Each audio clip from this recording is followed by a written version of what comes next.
The largest megaproject in history. What if humanity decided to build something so vast it would reshape civilization itself? A project not measured in miles.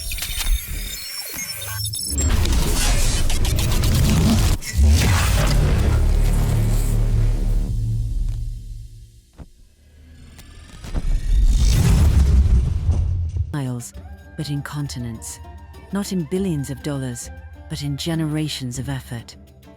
The largest megaproject in history, a structure that would test the limits of human ambition and force us to ask, how far are we willing to go to re-engineer the planet itself? Throughout history, we've built monuments to power and survival. The pyramids, the Great Wall, the International Space Station, each was once thought impossible. Each demanded sacrifice, innovation, and vision. But imagine a mega-project that dwarfs them all. A construction so vast, it would span nations. A design so bold, it could alter the course of human history. Tonight, we step into a world of possibility and danger. We ask, what if humanity built the largest mega-project in history? Let's define it. The largest megaproject in history would not be a skyscraper or a dam. It would not even be a single structure. It would be a planetary-scale project. Something like a solar shield in orbit to cool the Earth. A ring of satellites encircling the planet, transmitting limitless energy. A dam across the Strait of Gibraltar, sealing the Mediterranean. Or even a space elevator, reaching beyond the clouds. These are not science fiction fantasies. They are ideas already sketched on paper by engineers, scientists, and dreamers. But what if one of them actually began? What if humanity truly attempted the largest megaproject in history?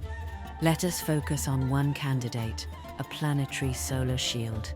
A structure deployed in space, positioned between Earth and the Sun. Its purpose, to reduce global temperatures by blocking just a fraction of sunlight. The numbers are staggering.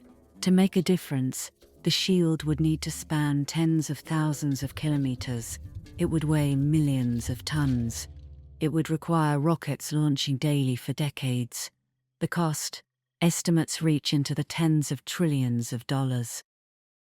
The timescale, a century of uninterrupted effort. But the impact could be civilization-defining. If successful, it could reverse climate change, stabilize rising seas, preserve life for centuries to come. Yet, every solution carries risk. Even a fraction too much shade could plunge Earth into chaos. Crops would fail, weather patterns would collapse. The project could become the very thing it sought to prevent. History teaches us a lesson. When humans attempt the impossible, the results are mixed. The Panama Canal, completed after decades of failure, cost, and loss of life, rewrote global trade. The Apollo program, astronomical in cost, proved we could leave our planet. But the Soviet dream of massive hydroelectric projects left behind ecological devastation. Every megaproject changes the world. But the larger the project, the greater the risk. And nothing in history compares to a planetary-scale construction. This is not building for a nation, it is building for the species. For every generation to come. Step 1. Nations agree. A global treaty is signed. Rivalries are set aside for survival. Step 2. Industries transform. Factories shift from weapons to rockets, from luxury to survival. Step 3. Construction begins. A new space race, not to conquer the moon, but to shield the Earth. At first, the world unites in awe. Launch after launch streaks into the sky. Children grow up watching the shield assemble above them. But then, problems emerge. Weather shifts, seasons change, the balance of power fractures. Nations question, who controls the shield? Who decides its angle, its strength, its purpose? What began as salvation teeters on the edge of becoming a weapon.